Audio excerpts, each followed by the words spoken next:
আজি গৌৰীপুৰত অখিল গগৈয়ে নিৰ্বাচনী প্ৰচাৰ অখিল গগৈয়ে নিৰ্বাচনী ৰণদুন্দুভি ইতিমধ্যে বজাইছে। অখিল গগৈয়ে 2024 এইবাৰ কেনেদৰে ৰাইজৰ দল আগবাঢ়িব, কেনেদৰে প্ৰত্যাহ্বান জনাব বিজেপিক, সেই সন্দৰ্ভত ৰণনীতি প্ৰস্তুত কৰি বিভিন্ন প্ৰান্তলৈ গৈছে। আৰু গৌৰীপুৰত অখিল গগৈৰ ভাষণ হ'ল মাতৃ মা অসমৰ জয় হোক। এইটোতো চবেই দি হোৱা নাই নহয়। গতিকে সকলোকে মই জয়া অসম ল'বলৈ কৈছো দেই।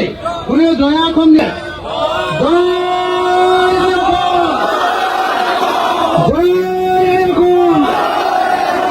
এইটো মানে সংগ্ৰামৰ প্ৰতীক, বুজিছে নাই? জয় বুলি কৈছো যে এনেকে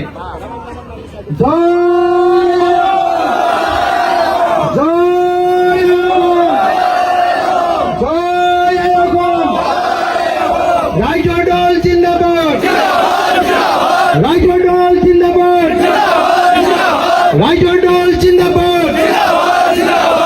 আপোনালোকে জালাল কাক চিনি পায় নাই? চবে চিনি পাইছেনে?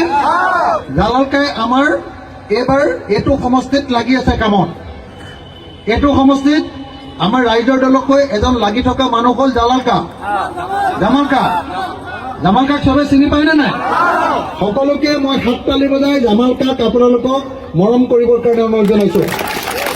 জামাল কাক এতিয়া আমি একেলগতে দুইখন হাত তুলি বিজেপিক অসমৰ পৰা খেদিম বুলি এটা শপত ল'ম।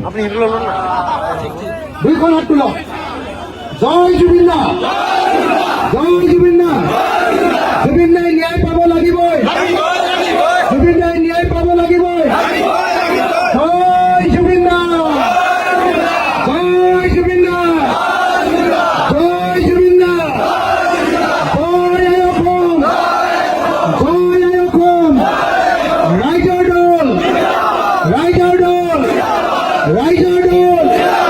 এতিয়া শপত, সকলোৱে শপত লওক যে 2026 আমি বিজেপিক ব্ৰহ্মপুত্ৰত দলিয়াই পেলাম। সকলোৱে দুইখন হাত ওপৰলৈ মুঠে সংগ্ৰাম, হয়নে? সেইকাৰণে একেলগতে এতিয়া দিম। বাইদেউসকলেও চবে কৰিব লাগিব, মাসকলেও চবে কৰিব লাগিব দেই। আৰু ডেকা ল'ৰা সৰু ল'ৰাবিলাকেও কৰিব লাগিব। চবে হাতৰ মুঠি ওপৰলৈ, সংগ্ৰামী মানুহ এতিয়া আমি দেই।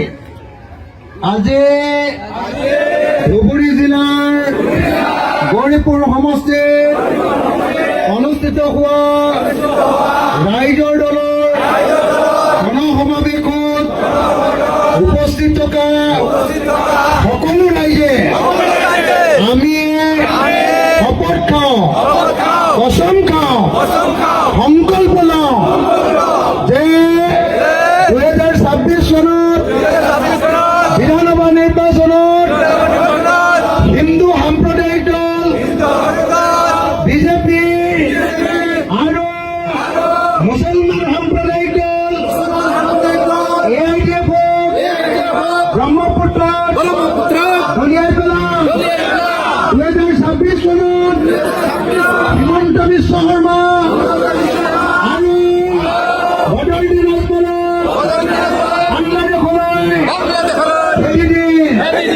আমি সকলো অসমীয়াই শান্তিপূৰ্ণভাৱে, ভয়মুক্তভাৱে অসমত থাকিম আৰু অসমক শক্তিশালী কৰিম।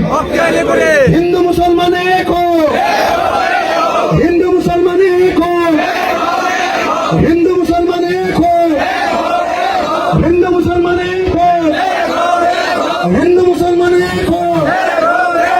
ৰাইজৰ দল, ৰাইজৰ দল, ৰাইজৰ দল।